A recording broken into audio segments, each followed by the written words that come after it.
Here we go. All right, man, we're live.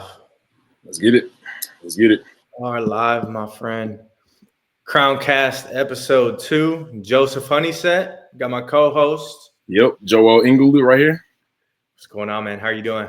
Good, man. Good. Early morning, but the best things are done in the morning. So let's get it.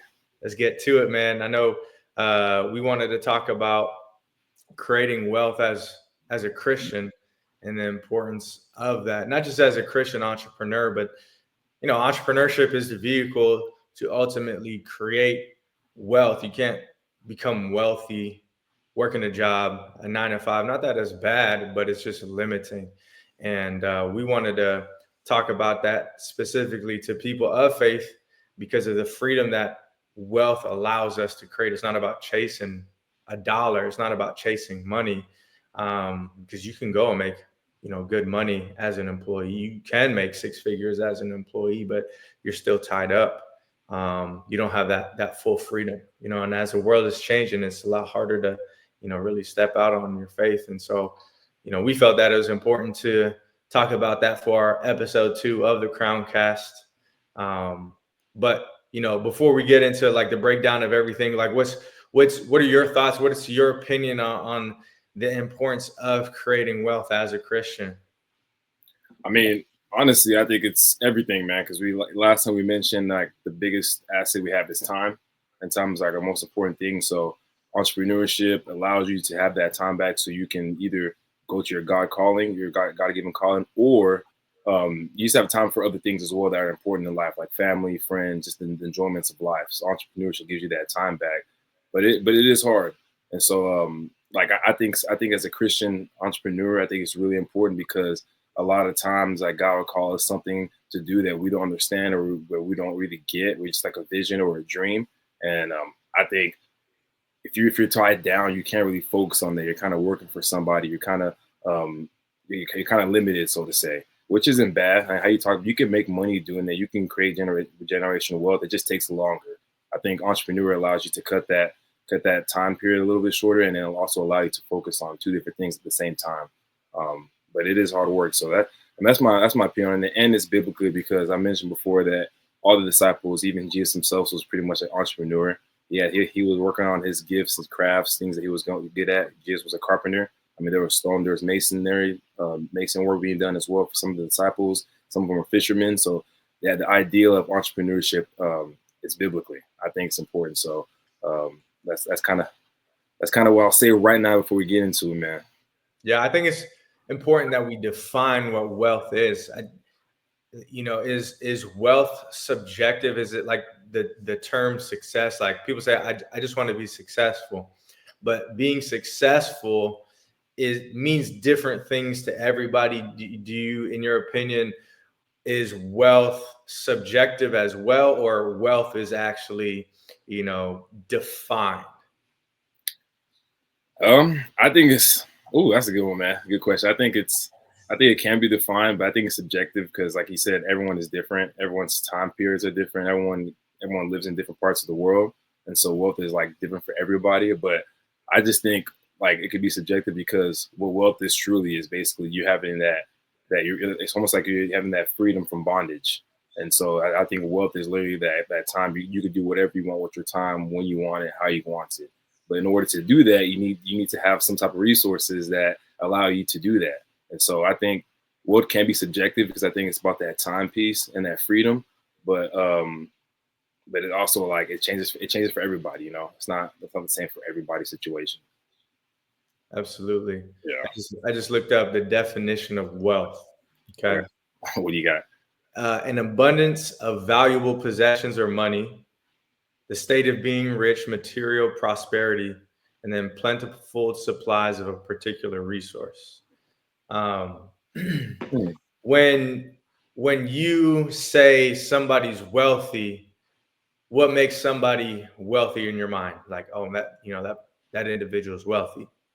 Well, I see the joy that they have, that contentment that they have with their life. I think no matter if they're rich or poor, they're just happy with where they're at and they're content. Like, so for me, like that definition is good. But I also see like wealth as in like that inner joy, that inner peace that you have. Like think about like we just came from Christmas, the Grinch story, right? The Grinch, he took all their resources, right? But then Mm, he was jealous of what they had, and what they had was that unity, that love, that contentment, that familyhood, you know. And that was wealth. That was the true wealth that he was like, man, I need that, and I can't buy that. I can't get that physically. That's something that's inside.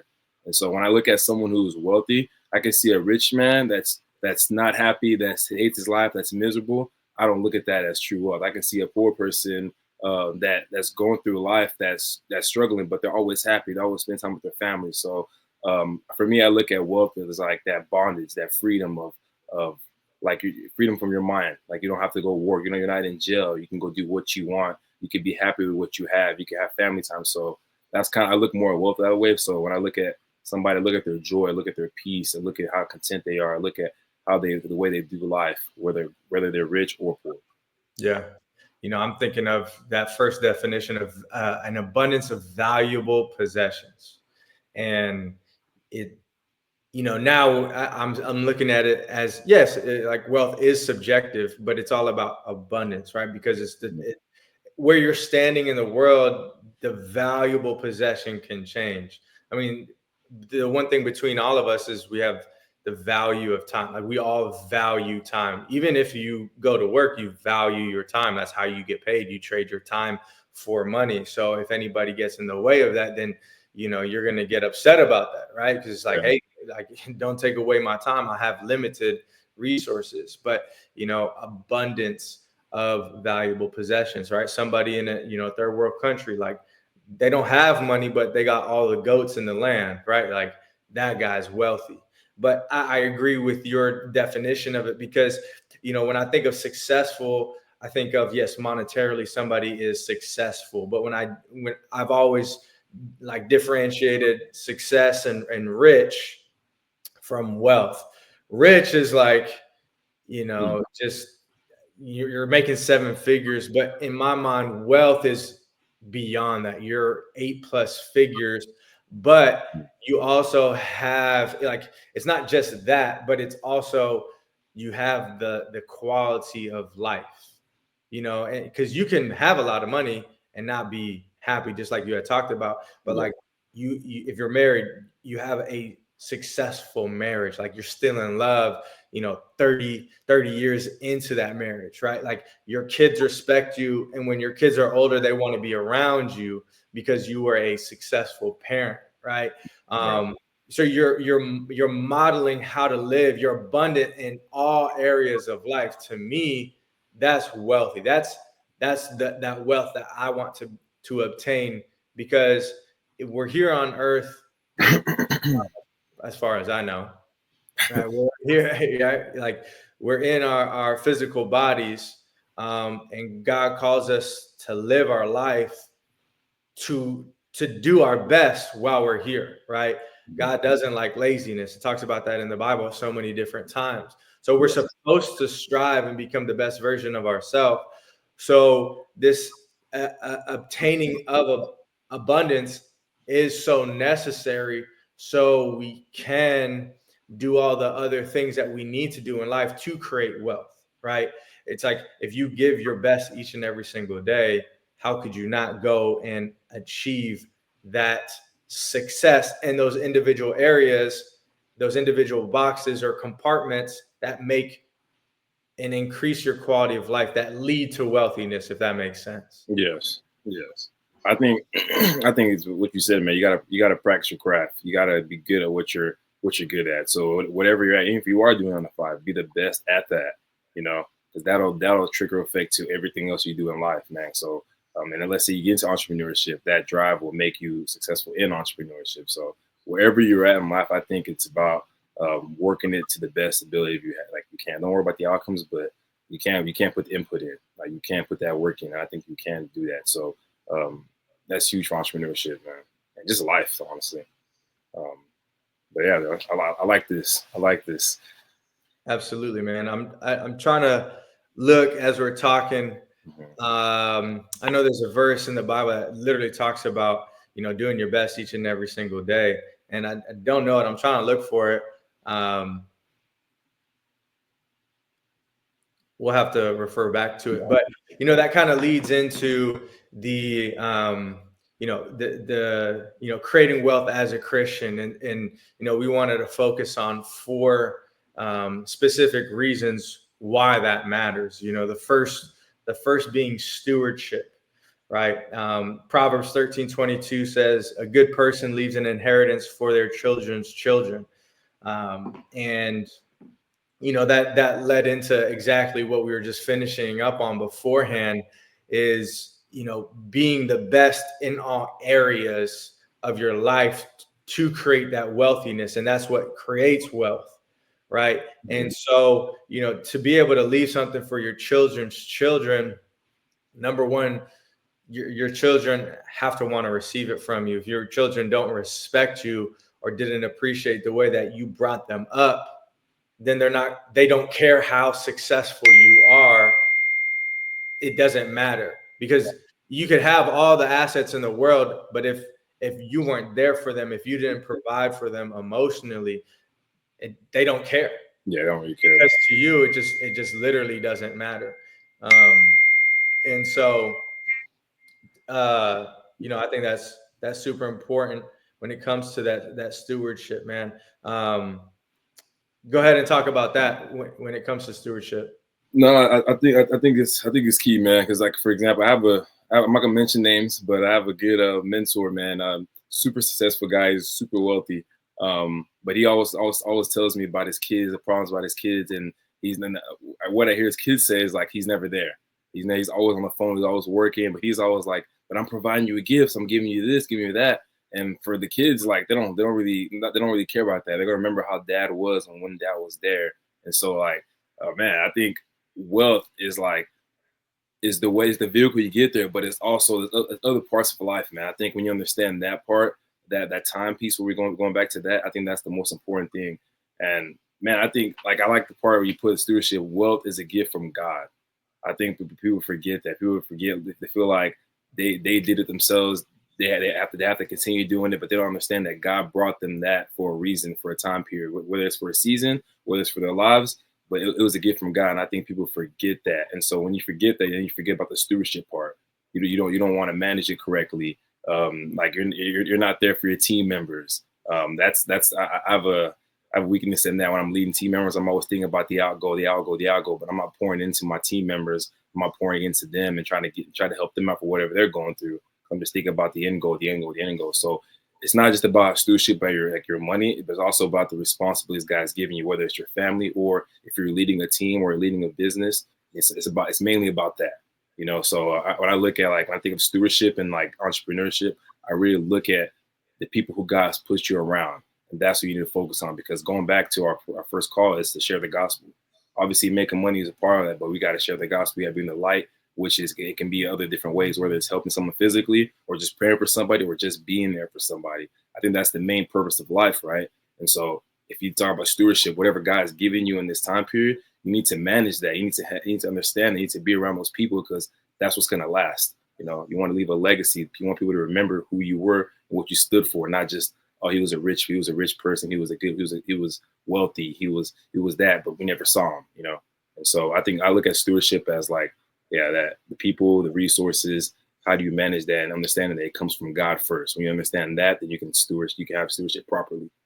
Absolutely. And you don't even have to have all these assets or obtain all this wealth to steward those resources, right? Like everything that we receive in life is a gift from God. The fact that we woke up this morning, we need to practice stewardship with our life, like our literal time that we have to today. Exactly. God willing, we get another day. But again, that's why everything is intertwined with each other. Like everything is connected in how we go through life. We think it's like, oh, just this coincidence and it's not connected. But how you do one thing is how you do everything. And and why it's so important to do everything one way with the same amount of effort is because it comes back around. It's all connected and it plays on each other. But that stewardship of life, we talk about being an entrepreneur, building wealth, being a business owner. we live in a world to where hustle culture, like going and grinding is important. And to be a successful entrepreneur, you have to grind. There's seasons of sacrifices, especially in the beginning of that. And it's no different than sports. I know you and I, we both play basketball at a high level, and there was sacrifices that we were willing to make as we were building our craft when it came to playing basketball. That I wouldn't do certain things because I wanted to stay on the straight and narrow when it came to playing basketball. I remember hearing Kobe Bryant say, I don't get invited to parties. This is when he was in high school. He's like, I don't get invited to parties. I don't, hang out with anybody. And he's like, you know what? And I think that's the greatest thing that I ever experienced. This is somebody that's in high school saying that, and look at what Kobe Bryant came to be. So talk about that fine line of hustling, grinding, but also being present with the things that actually matter in life, the relationships that you have, the intimacy that you share with, that special person in your life, your spouse, significant other, whatever it is. And how, I know last time we talked about balance, there is no such thing as balance, but talk about that specifically for you and how you manage those things without burnout. Man, honestly, a good question. I'm still kind of learning on that because that was the biggest lesson I learned the last couple of years. I was just burnt out because I was saying yes to so many things. And so I think people need to understand every yes you say is 1,000 no's to other things. And when you understand that, then you can kind of balance a little bit better. I had another mentor kind of told me, like, man, you walk through life and you meet someone even at church, Starbucks, wherever, it's always the same thing. How you doing? Oh, been busy. That's the question. It's like, is that really what life is about? Just being busy all the time? I think you need to learn how to say no to meetings. You need to learn how to scale back certain things. And if you don't get to it that day, you gotta remember everything's part of God's plan. Maybe God didn't want those things to happen that day. Maybe God wanted to push it back later, and then you needed to focus on the people who you're out today. So I think that's a struggle that I'm literally coming out from. I think a lot of young men struggle with that because they want to fit in or they want to be successful in meeting. They think it happens overnight, so they're like, I need to be everywhere immediately so I can obtain that wealth, attain the knowledge, or get fame, whatever it is. I think young people struggle with that because of that feeling, that FOMO, fear of missing out. They feel like they're going, everyone's gonna pass them, and that's all a lie from the enemy. When you understand that everything's a part of God's timing, God's plan, then you can learn to be content, have balance in your day to day.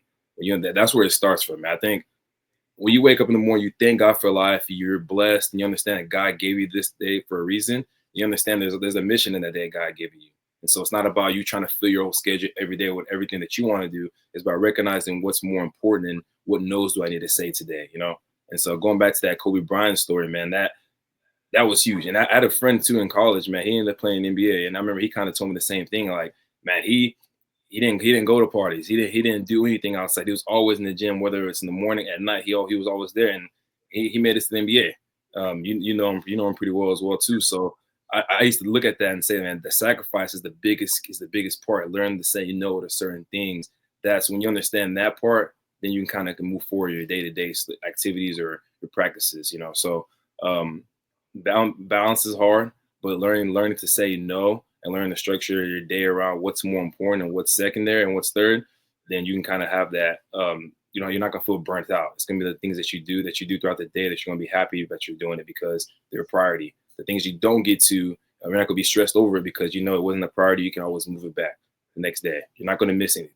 So I'm still learning that, man. And honestly, I still hear from mentors telling me the same thing over and over again. Successful people tell the same thing over and over again. So I think it's important to listen, and so don't fill your whole day with so many useless things. Like, be specific on what you're doing, Yeah. And there's different seasons of life. Like if you're a single person that, is just out of college or didn't go to college, and you have that desire of like, man, I'm going to go and make my dreams come true. Like, I think we talked about this on our first episode, but go and make that happen. Don't think that success is going to, come and slap you across the face. You're going to wake up one day and it's just going to be there. Like, you got to work harder than anybody else is going to work. Me and my girl, we were talking about the fact of like you can go make $100,000 at a job, but imagine like that feeling of going and making $100,000 by yourself. Like you created that on your own. There's a sense of pride and reward in being able to generate that and create that for yourself. And is $100,000 a year a lot of money? Yes and no, but the bit like to go and make that happen is where that sense of like reward and like being proud to do that, because if it was easy, everybody would do it.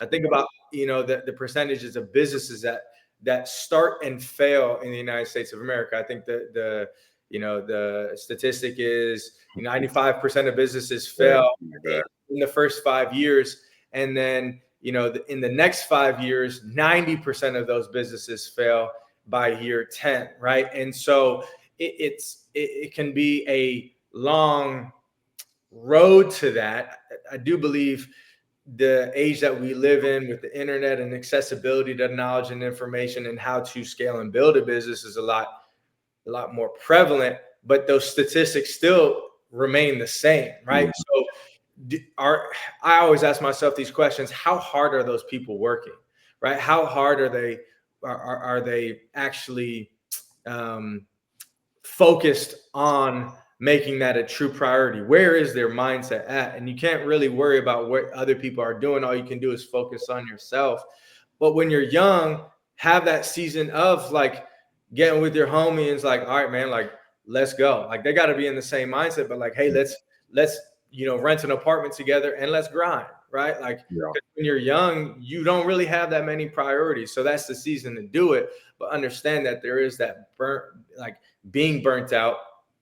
You have to have that like mental clarity, mental awareness for, that mental stability. So you don't get burnt out. You got to understand who you are and how you can just do better in life. But, when you aren't that young person, or, you're in a relationship, like for me, being a single father and building a business, right? Building a brand and being in a relationship, like I've like understood, because just being an entrepreneur for the last 10 years, I was on that extreme side of just go let me focus and build, and I wasn't necessarily happy with the life that I was living. Like I love the grind, I love building, I love that challenge, but life as a whole I wasn't happy with, and I lost out on a lot of things. And now I understand, as I've matured, and just what we were talking about earlier, is that everything that we receive in life is a gift from God. So I look at my relationship as a gift from God. I look at, being a father as a gift from God. And if these are gifts, just think, remove God out of the equation. When you have gifts, you get grateful for receiving gifts. Now you have a gift from God. Now you're overjoyed and blessed, almost so much to where it moves you to the sense of emotion. Like I understand it, like there's a time for everything, and going above and beyond. I'm willing to, I work hard when I work hard. Like when I'm present in my business when I need to be, when we're working. But when I walk through that door and they're there, all that other stuff turns off, and I'm present with actually the things that mean the most to me, that matter the most to me, because family will never leave you, right? Especially when you're present, right? Like the power that I have to give to my daughter as that father figure, being present and being integral in her life, to me, that's so much more valuable than money, right? Building a strong relationship with my significant other, to me, that's so much more valuable than money. Earning that respect. Yes, I'm still focused on my dreams. Yes, I'm grinding and I'm working harder than most people are willing to work. I'm willing to make those sacrifices, but there's that switch to when I'm with them, I'm not going to make any sacrifices with them. And maybe somebody else has a different opinion, but we talk about that stewardship and what it takes to create wealth and what wealth is.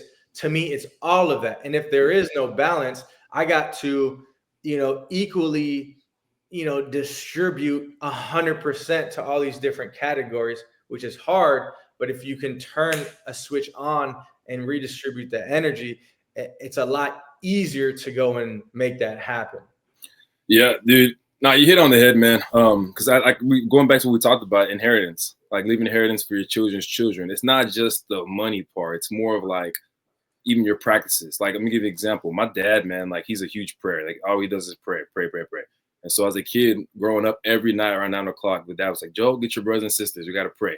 And it was just doing that every night, man. Like every night growing up. I'm like, other people are doing this? Are our family weird? Or, man, I used to have all those questions, man, but it was good because it taught us how to pray out loud. It taught us how to pray in unity as a family. And it's a really good practice. For me, I look at that as a huge inheritance because now, like, I see myself doing that personally, but then in my groups when I'm praying with people, but then also my kids. I'm gonna do it for my kids. I don't want them to do it for their kids because that's something that I look at not just wealth, I look at inheritance, like how you mentioned as a whole.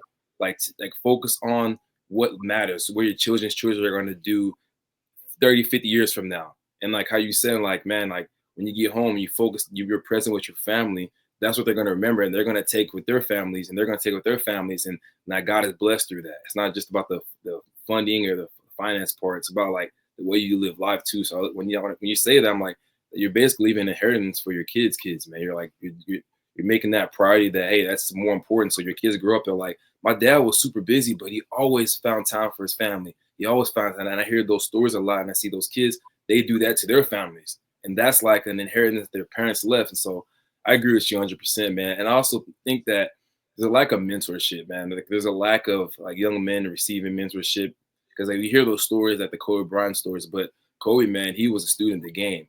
If he would call so many like people ordered him to learn like different skill work, different questions about what they were thinking, he was like a pest because he was always wanting to learn. He always wanted mentorship. So like I think we hear those stories and we forget like, bro, mentorship is huge. Like the burnout phase, the success phase, the grinding, knowing how to grind, knowing how to do routine. I think if people understood that and understood that, hey, I need a mentor, I need to watch someone, I need to learn from an older person that's been through this, that really helps you drive, helps you with your day-to-day stuff. So whenever you are experiencing burnout, you reach out, they can tell you, no, man, it's a part of the process, take a break.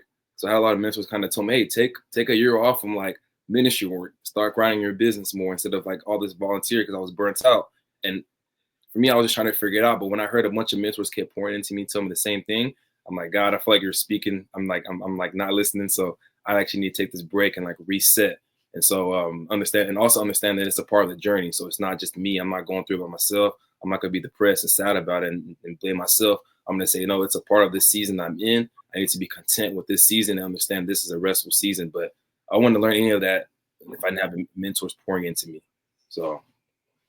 Yeah, absolutely, man. And that leads into our second reason why creating wealth as a Christian is so important, advancing God's kingdom. And we're talking about impacting the next generation by literally leadership, right? People don't do what you say, they do what they see, Yeah. right? And so we have that responsibility as leaders of organizations, leaders of ministries, leaders of our household, leader of our families, right? It's by that we are advancing God's kingdom because we lead by action, and then our next generation sees that and they implement that. And by the way, let me back up real quick. Our family prayed together as well, man. And I do that with my family as well. Like we all pray together because I believe it's so important to pray out loud, and it's so cute how my daughter prays. She says the same thing literally every single night, but it gets her in that action and it helps her understand that, hey, I'm talking to God, right? She may not understand God, but she understands that she's praying, right? Yes. And she sees how we pray as well. So we're modeling that to her. Yes. So it's super cool, but it's cool because it's so much bigger than the action. It's like we're influencing her for life. Like, I don't look at raising my daughter as raising a daughter. I'm raising a woman that's going to go and impact this world. Exactly. Right. And I look at that because it's a gift from God. Right. So advancing God's kingdom, wealth enables us to fund ministries, support different missions, and just what we as individual human beings are passionate about. And for us, one of those ways that we're advancing God's kingdom is through Crowned. And just us starting off building this global Christian brand, this community.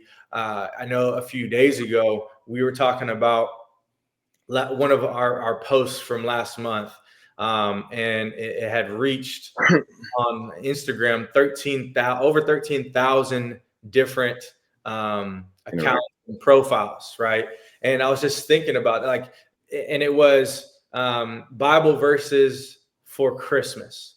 And I was thinking about that after we got off our call, and I was telling my girl, I was like, that's so dope that we, it's cool that like 13,000, people got to see that, but we got to show 13,000 people the story of how Jesus came to this earth. Right. And I'm like, that's the true impact, that we get to provide. Yeah, it's a post, but that post is not just to like, oh yeah, we doing a little dance and like we're over here trying to get views. No, we're there, creating a post so we can actually provide impact or provide, peace in people's lives, or a verse touches somebody at different ways because they're going through different seasons of life. But I was like, man, we got the birth of Jesus Christ across 13,000 different profiles. Now, what if, somebody just, going across, looking at whoever shared it on their story, just saw one of those verses and that impacted them, so it's so cool how just with the power of one post, you can impact so many different people that, you normally couldn't just walking around on the street. No, I think it's key, man. It's using your platform to spread the gospel, and that's that you hit on the head. That's what it's about, man. And I think people think it's too cliche, or it's like, man, I don't want to just. It's not gonna work because they're looking at like the physical part, like the views, the approval of a man. And so when they look at that part, they forget that how little the verse can mean for someone else. Like, bro, even some of the verses we put, not just for the Christmas one, and there's other Bible verses we post on the Crown page, and even for me, I got reminded, and I studied the word pretty frequently, man. So, but I was in my funk that day, and I was just kind of like down. But I looked at the verse, and it was like really encouraging for me at that time, and I was like, you know what? Let me get out of this mindset. Let me just go back. And so you never know, like what God is doing for your life, but you're supposed to use your platform wherever you are to preach the gospel. David, he was a man, like he was faithful with the least, so God gave him the most. Whoever's faithful with the least will have the most. I also talk about Paul, that contentment. He was happy being poor. He was happy being rich because he understood, like, even if I was poor, I still have a duty. This is my platform. This is where I'm at, and I'm gonna use it to spread the gospel. I'm still gonna like work hard and make money and all that stuff, but I know, like, while I'm doing that these are tools, but my whole purpose is to spread the gospel, And then when he was rich, when he was wealthy, everyone knew him, people were following him, he did the same thing, So it's about like using your vehicle, using that platform just to spread the word, man. Whether it's a simple post, whether it's a verse, whether it's a video, whatever it is. But the point is, like what you mentioned, man. 13,000 people saw that, and pretty sure some people got encouraged through that, And I praise God for, because God used us to do that. If we never even took a faith and starting the Crown or doing that, but we don't know we don't know what happened with those people. Yeah. So I just thank God that's how the body works, man. Yeah, and life is so intentional. You need to be intentional through life, and so many people aren't. Right? Like, think of people use the term NPCs, a non-playable character, and like there are a lot of people that just go through life like zombies. They have no purpose, they have no passion. But you need to be intentional in life, right? Because if you're not choosing to advance like a narrative or a culture, you're still like, it's still advancing the opposite, right? Like if we're putting on for entrepreneurs, but it's not around the things that we believe in, like it's advancing a different narrative. It's advancing a different culture rather than being very specific and intentional with what you are choosing, right? Because if you're choosing one, that means you're not choosing the other. Exactly. And so, advancing the kingdom of God is, for so long I didn't, this is going to sound bad, but like when I was younger, I was like, man, I wasn't strong in my faith as a Christian, as a young person, like a teenager. I'm like, I just want to be cool, like I want to have fun, you know what I mean? Like last episode, you talked about like, God, I just need a year off, and I'm gonna get back, right? Yeah. I'm embarrassed to say this, but I'm gonna be real. Like when I was like 17, 18, I was like, man, I'll probably be a Christian around like 30 years old, and because I wanted to have all that worldly fun in my 20s, and I look back at what I said and then how my early 20s came out to be, and I'm like, man, yes, did I have fun? Yeah, but it wasn't fulfillment. There's a difference in that, right? And in fact, by choosing to have fun, I was actually advancing Satan's kingdom. Yeah. Actually advancing, the thing that I didn't even believe in's purpose, because I wanted to be all about me, Right. and it's so funny how we live in a world of that. We live in a world of like, nobody can tell me what to do. Like, this is my life. Like, worry about your own life. When you just focus on yourself, you're like, that's literally like the Bible talks about not being an individual, not being so focused on yourself. And so we live in a world of that, and it pushes that narrative of what actually, God hates, what the devil is actually out to be. The devil wants you to be focused on yourself and not the things that actually matter. He wants you to find pleasure in what you want, right? That's why it's so hard being a Christian. That's why it's so hard being a Christian entrepreneur, is because it's not about what you want. It's about God. It's about living in alignment with what God calls us to live. It's hard. It's an imperfect path, but it's worth striving each and every single day. So I always think about how when I was younger, I said that, and in my early 20s, I did that, and I just wasn't fulfilled, and it was a waste of time. Yeah, man. I mean, it's like that you said, zombie, man. You're just like, you're walking with no purpose, no calling. You're just doing life just to do. And I think that's like probably the scariest place you can be as a human being, because we're all called to something. We're all called to build something. We're all called to do something for God, whether you know it or not. And so, yeah, that zombie mode is real. Like I said, man, I think it really that humility, man. It goes back to like you feel like you got it, you feel like you know what you need to do, and so you just continue to do that lifestyle. Whenever you finally hit rock bottom, you get that humbleness, that humiliation. When you get that, that's when you usually kind of pivot, and you're like, you start asking for help. You start realizing that, man, I need to get back into church more. I need to start doing this, that more. So I think it's good to have that fear of the Lord. That keeps you in that mode every day of Thanksgiving, understanding that God is actually watching every moment, everything you do. But also it keeps you like, it's a good reminder for me. It's a good reminder of who God is and how we should act daily and what's our purpose, what's our calling. Yeah, man. I mean, I like what you said, bro. Yeah. And when I was younger, like I knew I wanted to be a Christian. That's why I said that, and I was like, I'll get back to it around 30 years old. But I always saw like advancing God's kingdom through your traditional man, or ministry. And for me, I just felt like I wasn't called to that, right? Yeah. Respectfully, that's not for me, but that's what I love with the times that we live in, is because like, yeah, we have a platform. I'm not a preacher. I'm not a minister. I'm not any of that, but I stand strong on my faith.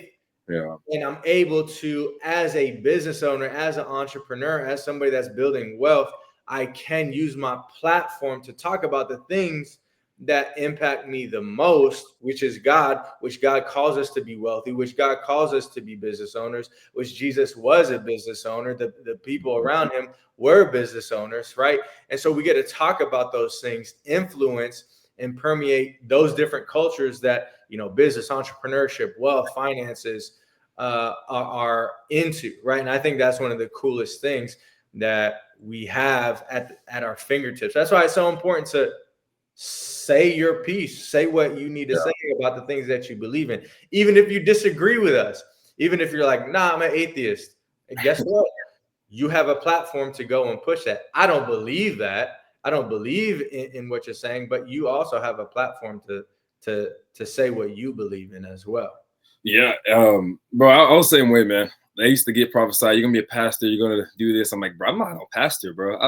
If anything, I would run from that, bro. I couldn't stand that because I only saw like ministry in the traditional church, like, you being a deacon or a minister, like work at the church. I'm like, bro, I'm not working somewhere for 30 years and becoming an ordained pastor. I'm not doing that. I didn't even want to speak like that. But now, fast forward, people still call me pastor, and I'm like, bro, don't call me that. But I understand more of like the spiritual. It's like the pastor, the gift of speaking, the gift of talking, the gift of leading. And so now when I'm like speaking at events, or I'm speaking to like small groups, young adults, young women, young men, I started realizing that, hey, I am kind of technically being a pastor here, and God's using my gift of speaking, communication, which is that pastoral gift in business. So you're like a business pastor. I'm like, it's like a business pastor, so to say. And so, but yeah, man, I used to only think one way about ministry, and then God like shifted. And I think that's good, because I think a lot of people don't understand that church is not in the four corners. It's outside the four corners. It's everywhere. You need to 2 or 3 are gathered. God is here. If you understand that's what church is, just getting together with your brothers and sisters, and God's talking about God. God's gonna come out no matter what when y'all get together. So understanding y'all just breaking bread, that's what church really is. I think people would run the church instead of running away from it because of that perspective. And then going back what you said about like going to that zombie, you either stand for something or you don't, or you're against it. And so like it's almost like you walk on the street, you see people getting mugged, people getting robbed, or it's like kidnapping happening. If you don't say anything about it, then you enable it. You're actually for that kingdom. You're actually for that cause. When you say something about it, it's like, hey, you're going against it. You're standing up against that. So like you just being a zombie, you just like going through life. You're actually, even if you know it or not, you're actually pushing Satan's kingdom because you're not standing on what truth is, right? So that zombie one is really dangerous, man, because you don't realize what you're doing until like you get out of it, and then you start realizing, man, I was actually so far from God. I was actually so far from my calling because I thought everything I was doing was exactly what I wanted, So yeah, man, going back, I'm just adding what you said, man. No, you're good, man. It makes me think of the late great Nipsey Hussle. And one of his songs, Victory Lap, he talks about, he has this bar, it says, find your purpose or you're wasting air. And then the next line, he says, forget it though, most of y'all are scared. And we do live life. Like, we believe as Christians, people of faith, we're on this earth for a reason, right? And like, if you don't find your purpose, you're wasting your life. Yeah. Like you're a waste of, like what he's saying, Nipsey's saying in that line is you're wasting air. Like you might as well not even be alive because you're not living for your purpose. And I know that sounds extreme, but if we're on this earth for a purpose, and you're not living in it, there's a difference in not living in your purpose and not searching for it, right? Because I didn't know what my purpose is or was. I know what my purpose is. I didn't know what it was when I was younger. I was searching for it, but I wasn't living in my purpose. You got to find your purpose, because when you find that purpose, you wake up in the morning and you're like, yeah, I'm going to get it. Like I know why I live. And it's so important for us to live life in alignment with the word, because the word gives us our purpose, and it can lead us down that path within that purpose that God has for our lives. But if you're not connected to the root, you can't have any fruit. And so, come on, man. Come on, hey, we're live. This is all off the dome, too. Man, I like that. Come on. But it's so important to, again, everything is connected. Everything we do in life is connected. And we need to be connected to the root to get the fruit. And by doing that, the fruit is that abundance. And when we get that abundance, we go and advance God's kingdom. Yeah. Because if we're not doing that, then what are we doing? What are we really doing? We're going to parties, we're going to clubs, we're traveling. Yeah, that's cool. That's dope, right? That's cool. You get a little, dopamine fix, post it on IG. Everybody's like, oh man, they get jealous of you. You don't want people to be jealous of you. You want people to be like, man, I want to be a part of that. That's what Crowned is. Yeah. That's what we do as Crowned is like, man, we want to create a dope place online and in person with our business networking events. Like, man, that's a dope place. Like, those are Christian entrepreneurs. Everybody looks dope. Everybody looks cool. Like, everybody looks fresh. I want to be around that network. Yeah. Because, not only do they look good, those are great contacts to have, but it's also for the things that I believe in. And even with Crown, like we talk about this in the beginning of our events. It's like, yeah, you don't have to be a person of faith. You don't have to be a Christian to be here. And we're okay with that because we know that we're the light. You around us long enough, people are going to ask, why are you different? Why do you have that sense of peace about you? Right? That's why we have no problem being around people that are different. Don't get, ladies and gentlemen that are listening to this, don't get confused with the people that fall in line with religion. Yeah. Jesus Christ was with the worst of the worst. Yeah, I'm not saying that people not of faith are horrible people, but Jesus was with prostitutes. Yeah. Jesus was with the tax collectors, the Pharisees, right? And so we're okay being around people that don't believe in what we believe in, because if you stand for nothing, or if you stand for something, you fall. Forget about it. I know what you're saying, though, man. If you stand for something, you can't be moved by what somebody else believes in, right? And it's so important to have that confidence in what you do believe in, to where it's like, you can say whatever you want to say, but I know the truth, right? And the truth is through the word. And by knowing the truth, you can advance God's kingdom. So I don't know if you want to add anything to that. No, just real fast. Dan Mohler is a famous preacher, but he hates being famous. He's like super low key, but he always says this quote like, man, people ask him, what's wrong with the world, or what's wrong with like society? And he says, man, literally everyone wakes up every morning realizing they want to serve themselves. And that's what's wrong with the world. Everybody wakes up. When you understand you're not here to serve yourself, and you're not to get pleasure from anybody, even your wife, man. You're not supposed to get pleasure. You're supposed to get pleasure, everything, fulfillment from the Lord. And she comes second there. When you understand you're serving him first and she's serving him first, all the other problems that you have in your relationship, it comes to secondary, because you guys are here for each other. It's not about you getting pleasure from anybody, or you getting fulfilled from anybody or anything. You only get that fulfillment from Christ and from the Lord. And when you understand that, then you can kind of live life with a purpose, because you're here for somebody. You're here for a reason. So I always look at, man, your calling has to do with people. And so if you're like struggling, start serving, start getting around like good-minded people, and understand, how can I help them? When you start doing that, you start getting to different fields, different directions, and you start realizing, oh man, this actually draws my heart. This field specifically. And so you start realizing that's your calling, and now you feel like you want to be connected with that community. And then, how you said, you wake up every morning, you don't feel burnt out, you don't feel stressed out, because it's not about you, it's about your calling, the purpose. And so yeah, man, I agree, man. People understand that it's not about you yourself, and that's what, like, stuff like 666, the man, it's about, the devil wants you to focus on yourself. You isolate how you feel. You got hurt, so you need to feel a certain way. Nah, man, you need to understand that, like, you aren't here to be fulfilled from that person. If you understand that, then you can walk this life without getting hurt, without getting burnt. It's hard, but you can do that once you, like how you say, if you're rooted to the true vine, which is Jesus Christ. Yeah. And that plays into this third point of why creating wealth is so important, is, breaking generational curses.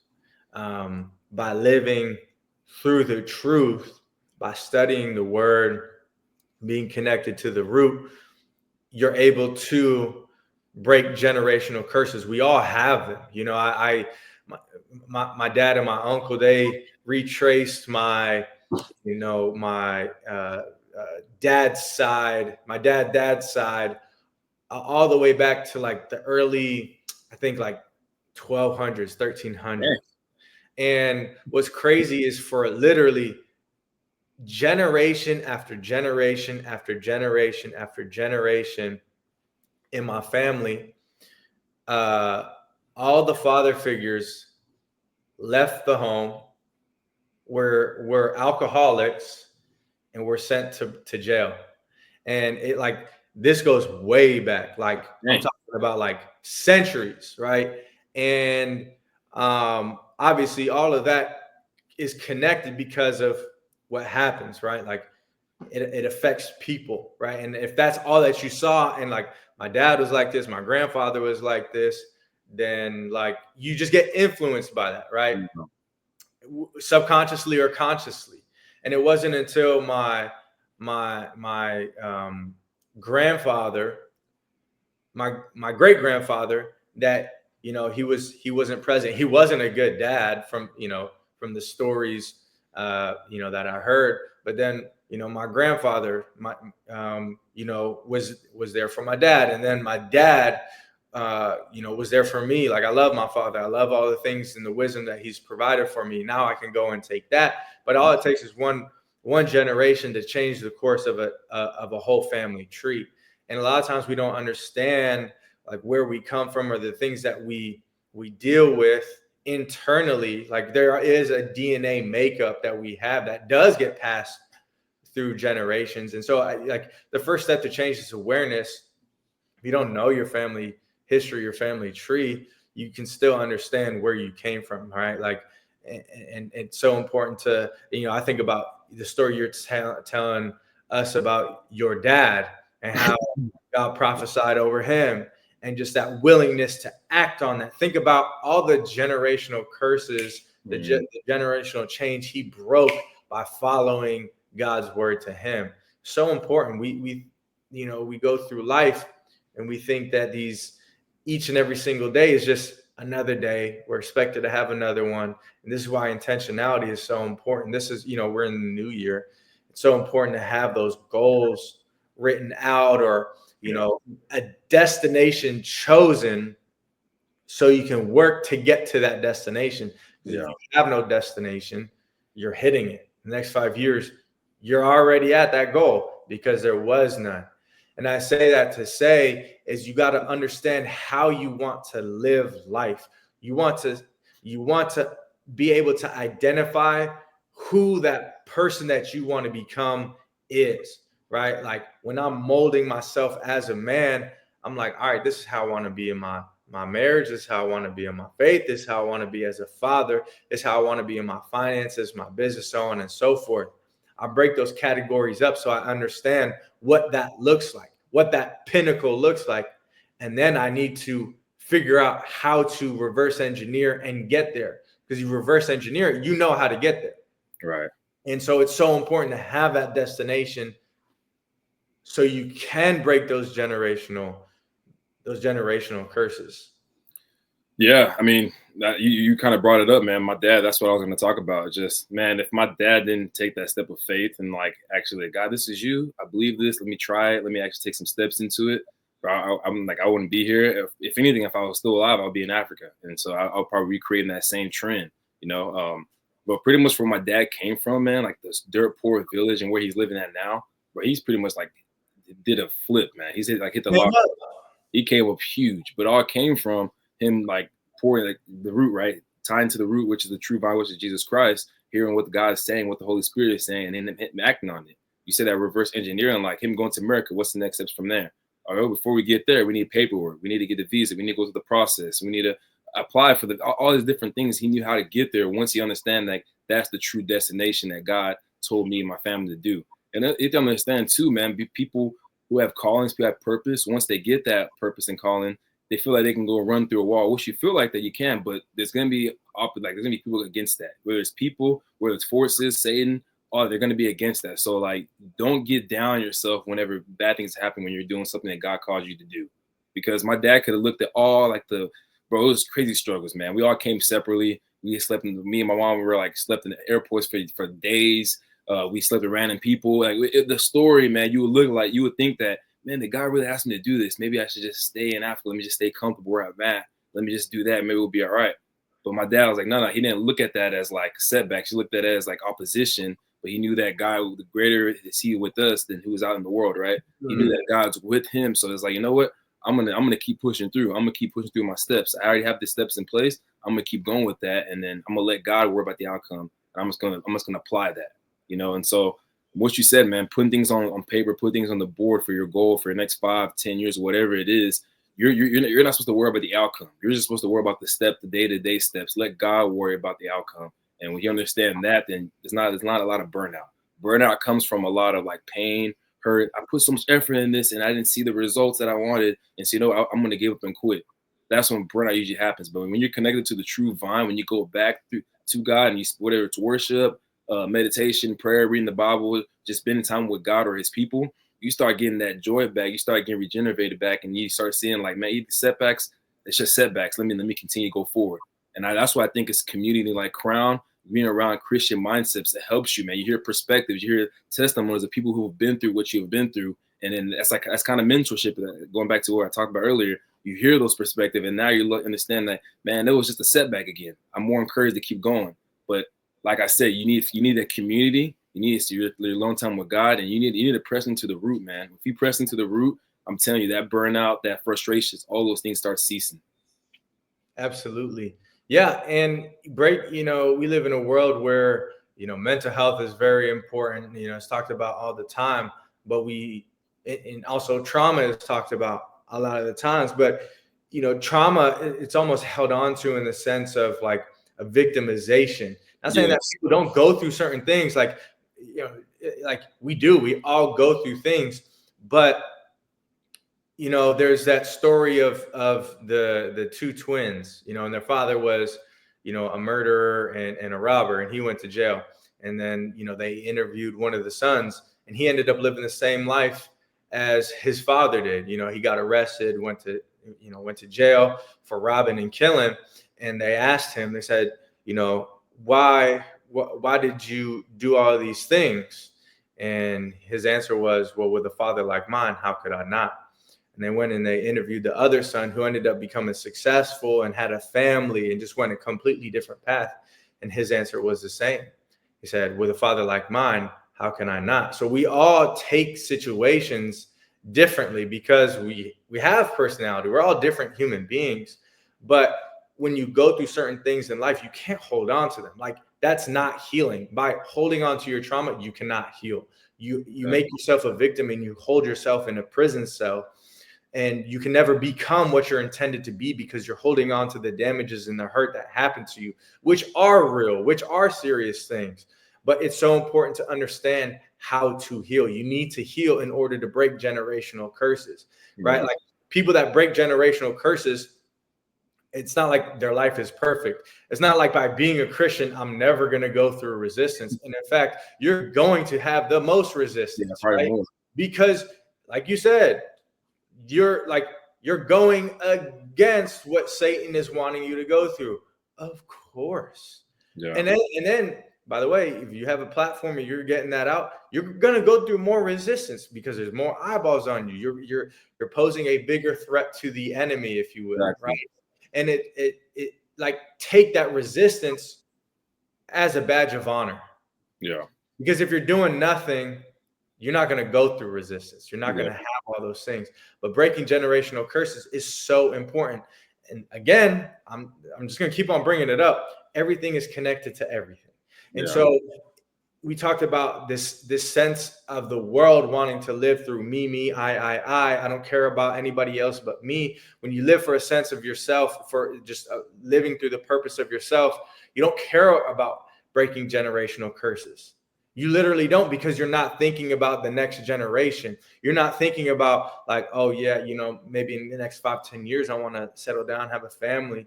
Well, you're not even, worried about that. You're not even thinking about, all right, well, what does it take to be a successful father? And then it's like, well, before I become a father, I have to be a husband, right? So how do I become a successful husband? How do I become a successful boyfriend? What does that look like? Yeah. Right. And so in order to break generational curses, it's both caring so much about yourself that you're thinking about others, right? Because you cannot pour into others if your cup has all these different holes. But you're not focused on yourself in the sense of in a sense of individuality towards like, man, F y'all, I'm only gonna do me, right? In that sense of egotistical pride, it's that I'm focusing on me to become the best version of myself so I can go and pour into other people. Yeah. Like even in you being focused on yourself, it's you being senseless. Or not senseless, not being selfish. You're not being selfish by focusing on yourself because you're like, I want to be somebody that impacts the world. In order to impact and serve others, you have to be whole in yourself. It's like being in a relationship. You need to find somebody, to be in a relationship with that literally loves God. Because if they don't love God, they can't love themselves, right? Yeah. If they can't love themselves, then they can't love God. And if they can't love those two things, then they can't love you. Exactly, man. Exactly, man. I like that, man. I just going against the grain, bro. When you go against the grain, that's how you kind of leave legacy. And I think every historical figure that we talk about today, that the legacy they left behind, we're still reading about them. Jesus is the biggest one, but all of them, they're against society. They're against the norm. I think entrepreneurship is that. You're going against the grain. You're going against what society says. Hey, go work this 9 to job and you'll get this amount. You're going against that grain. And the enemy doesn't like that. He wants you to be a part of a system that you're like a robot. You're just a zombie. You just do what they tell you to do. You don't think for yourself. You don't think about generational woe. You don't think about legacy. And so for me, man, I used to always, I'm still going through it, but I used to always say, man, I'd rather be, this is me personally. This not everyone's like that, but I would rather be like an MLK, a JFK, a Gandhi, I'd rather be those type of historic figure than a Steve Jobs. It's not bad to be Steve Jobs. It's great to have that wealth and that you create an Apple. That's legacy. But for me, I'd rather leave a legacy that I help people, that I change the mode of society, that I change the way people think. And look what happened to those people. They end up usually getting killed for it, or things happen negatively for it. But we still talk about them today as the historic figures, the people that we want to be like, And for me, I care more about leaving a legacy than leaving just like riches and that inheritance. Legacy is a part of it. You're gonna get the riches. You're gonna get that. But I think my focus is more about leaving a legacy, what can I do for people, than rather how much can I make from people. And if you come from that perspective, you're against the grain. And I feel like that's what entrepreneurship, that's what Christianity is about. It's going against self. It's going against what this world created. And people say, why is it like that? Well, sin came in the world. The world's not a perfect place. It used to be perfect. It was created to be perfect, but sin came in the world. And sin is basically do as I will. You do what you feel like. You live for yourself. And everyone's living that way. Man, you see the mess that we're in today. The people who go against that, try to help people, you see those are the figures, those are the people that we want to be like, And so, man, I like what you said there, but I just wanted to add that part to it. Yeah. Well, you named all these influential figures, right? Even Steve Jobs, right? Yeah, he's influential too. I'm not saying that you didn't say that he wasn't, but all these different influential figures that we know their names through history. How many people actually know their great-great-grandfather's name? Most people don't. Yeah, you want to know why? It's because they didn't stand for anything. And it's no disrespect, right? I'm only speaking about my family tree, right? Like, I'm not going to speak about anybody else's, right? But you got to stand for something in order to leave a legacy. Yeah. You have to. And legacy will always be met with resistance. And there's people that stand true and they stay 10 toes down on what they actually believe in. They're willing to die for it, right? They're willing to die for the cause. It's like, I know my life is threatened. And by the way, that's what we do as Christians. We already know how it ends. We already know what the end times look like. We already know what through tribulation looks like. And every single day we get closer to it, right? So we know we're going to be, persecuted. You take that with a badge of honor, right? Because we know what the ultimate gift is, right? And so it's so important to understand that. And when you just stand for something, it's so much easier to go ahead and break those generational curses because you're living with purpose. And that's the next point, is living with purpose. By creating wealth, we're able to live with purpose. You're not ruled by somebody else telling you, hey, you can say this, you can't say this, right? Like even in the world of like creating and, you know, like different platforms, like there is censorship, you know, and it's so important to understand, like, yeah, you got to, like, you got to get your own message out there, but you also have to create ownership. Right. Own certain platforms, you know, you got to own your own IP, because someday you might get banned because you might say something wrong, right? It's all about ownership. You got to be able to own so you can live life exactly how you want to live, right? Wealth is so important to create, because I don't want somebody to tell me how much money I can go and make every single year. I don't want somebody to determine that. I just don't. Not that I'm, so concerned with money, but I want to be able to create abundance, right? I don't want somebody to determine how much time I spend with my family. Yes. I want to be able to choose, right? And I want to be able to determine how much I impact this world, right? I don't want to let my finances dictate the impact that I give to this world, right? Like it's hard in these streets, if you're working a job, like tithing, it's hard. Like people like 10%, like, bro, 10% tithing, like, I don't even believe in that. You start to change your beliefs. Like, I don't believe that part of the Bible. Yeah, it's not. That's the guy that he mentioned, not today. Yeah, that was back then. I don't know. Yeah. God didn't talk about that inflation. The economy is crazy, right? So you start to change different things that you believe in, because of the decisions that we make in life are based off of time and money. And people go around and say, oh, money's not important to me. But I promise you, being broke is one of the most selfish things.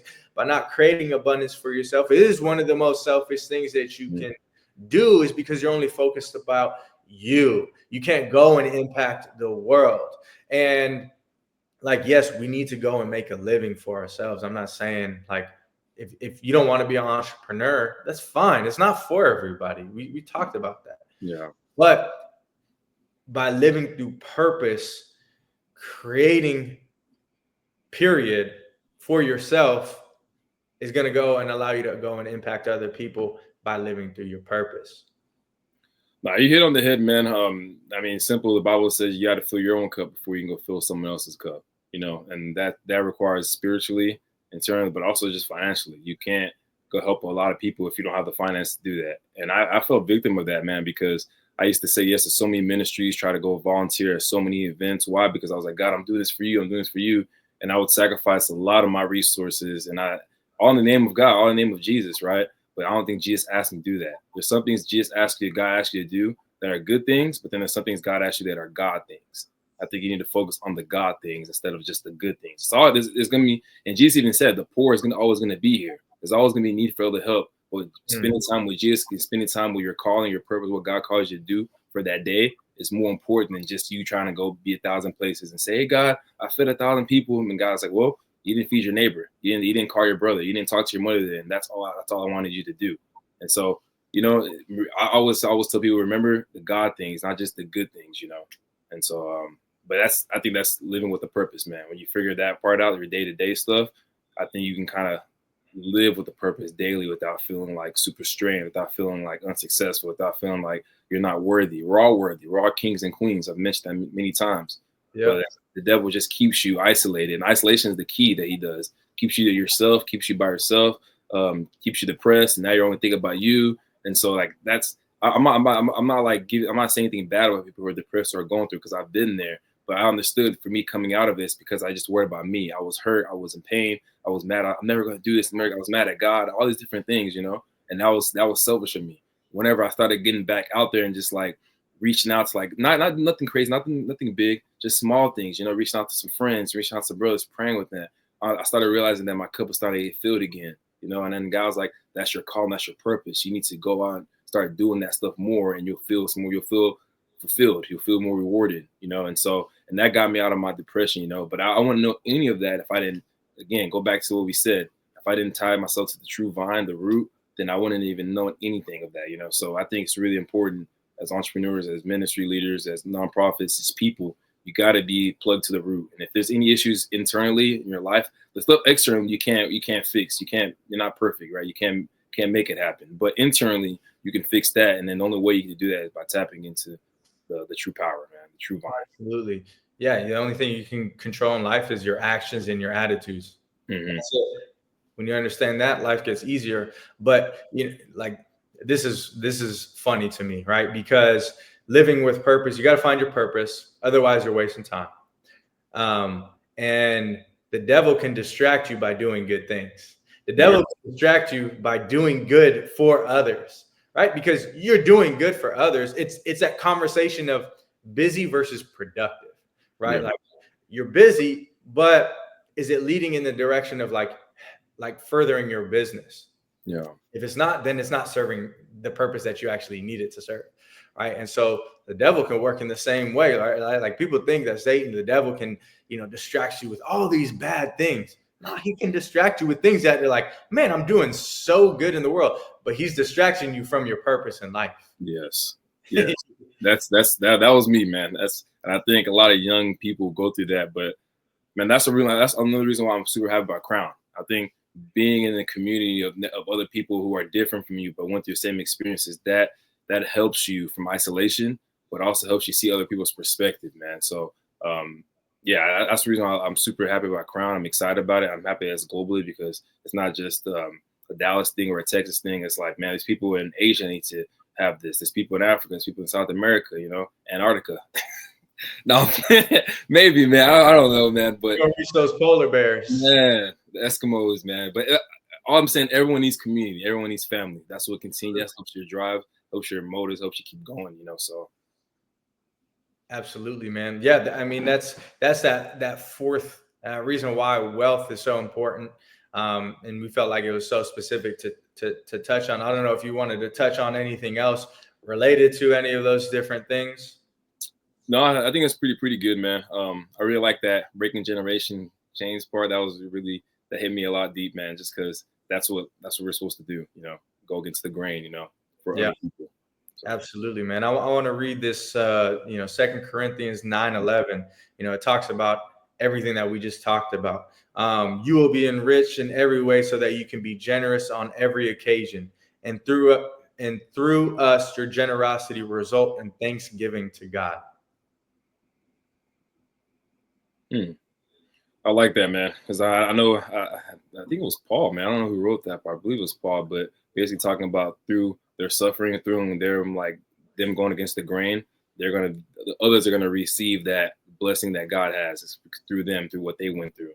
And so going back again, like living life with a purpose, leaving a legacy, leaving an impact, man, because of what you do, because of the suffering you go through, your kids, the next generation of people will thank God because of you, because of what you went through, So, I mean, you hit down the head, brother. The apostles were the first example of that.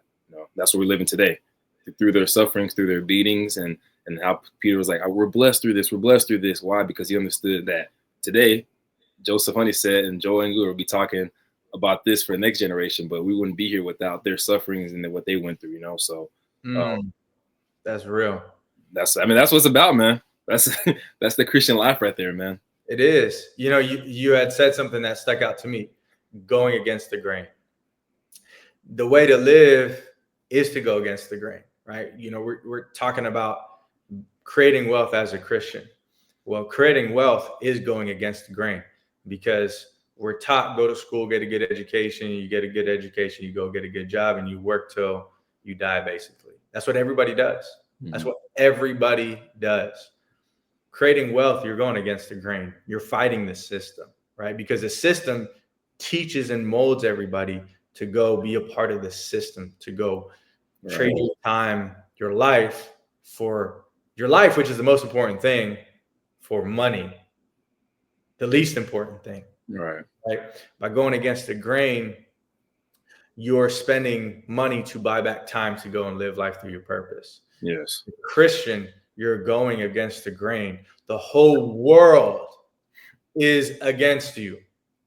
And that sounds daunting. Somebody that may be a new Christian may be like, maybe I made the wrong decision based off of what they're saying, like the whole world. Yeah, I'm sorry, but it's worth it. Yeah. The level of peace and fulfillment that you live is worth it. The discipline that you have within yourself by being a Christian, staying connected to the root, is worth it. It's not all suffering and pain. There's abundance and prosperity. Like that's John 10:10 talks about that. The enemy comes to seek to destroy and kill, and I am here to create life and a full life, abundance, right? God calls us for a life of abundance. And so, yeah, it's not doom and gloom over here as a Christian, but you go against the grain. And it's a beautiful thing because you're not concerned with what everybody else is doing. That's how I look at it. It's like I see all these different things on Instagram. I'm like, man, I'm so glad I don't even have to compete with that. I don't even need to be concerned with that. I'm aware of it because it's important to be aware, but I don't need to be all tied up into that. And I'm like, I just live so much better. No, for sure. That's what people who do social media breaks, who fast is huge. When you fast, you're kind of like kicking out all the distractions, and it's just you and God. Because when you're fasting, bro, you're gonna learn to depend on God for energy, for everything, man. So it's just eliminating distractions, man. That's the key. That's the key right there. Discipline equals freedom. And a lot of times people are like, wow, how does that even make sense? It allows you to say no to all the things that don't align with your purpose. Yes. Live purposefully. So you can say yes to all the things that make you live purposefully. And by living purposefully, you live an amazing life because you are living how you want to live your life. It's such a different way of thinking, but it's the right way to think and go through life. Yeah.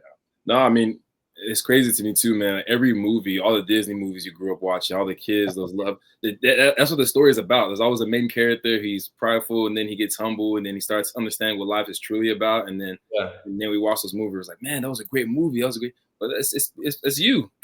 It's speaking to you too as well. So like all the movies, all the philosophies we read, watch, listen, man, it's pretty much about that. Those people go against the grain, and then that's why we listen to them or watch them today because of their story. But it's us right now too. It's us now, so we need them to take that and apply that to our lives and understand that, yeah, man, we must leave legacy. It's going against the grain, bro. It's not easy, but at the end of the movie, man, we know how the movie ends. We know we know what happens at the end. We're gonna win. And so exactly, man. I like it, man. So let's definitely cap this episode 2 off. Man, talked about a lot of great things, creating wealth, living purposefully. Just last few things I wanted to talk about. If you're in the Dallas-Fort Worth area, we got our next business networking event, January 23rd at 7 p.m., 9 p.m. We have an incredible guest speaker that we're going to be having. She's going to be a part of the Q&A panel, and super excited about that. Go ahead and get your tickets. They're already filling up. Tickets will go. We sold out twice last event. We extended more tickets, sold out again. So go and get your ticket for January 23rd. And then for myself, hop on this 75 Faith Challenge. It's definitely a test of faith. What day? This is my 6th day. I started at the beginning of the year, but if you didn't start at the beginning of the year, just start, test and challenge yourself. It does draw you closer to God for sure, but it's also a test of your mind and your willpower, and you're able to see how much more you're capable of, because, I'm a fitness guy. I love working out. I love, I play basketball growing up. I love running. I love working out, but these 2 workouts a day, I'm on day 6. So after today, I would have worked out 12 times. Dang. I've drank 6 gallons of water in this new year, which is weird to think about. But I can see your skin, man. Huh? I can see your skin, man. Come on, man. I'm hydrated, bro. But so Crowned and then 75 Faith. Definitely get that out there. Do it. challenge yourself. There's nothing better than challenging yourself. I don't have anything else to add other than, for the Crownedcast, we're going to have some incredible guests coming on here within these next couple of episodes. Super excited. So y'all stay tuned for that. It's definitely going to be, incredible conversations, different business owners, different industries, different mindsets, talking about faith, entrepreneurship, creating wealth. But that's all I have. Do you have anything to close with? No, just January 23rd, 7 p.m. Be our next event if you're in the Dallas-Fort Worth area. I will encourage you to bring somebody. A lot of times people go to network events, you go by themselves, and you don't. It's kind of it's challenging to go talk to strangers. So like whenever you bring somebody, it's a lot easier for you to go out with that person and go talk to new strangers and meet people. So I encourage you to come out January 23rd at 7 o'clock, and then as well bring a guest, bring a friend. You'll see how much fun you have. And like Joe said, man, we have a great speaker coming on, and I'm excited for it, man. So 2025, come on, we're here. All right, man. Till next time, brother. Yes, sir. All right, out.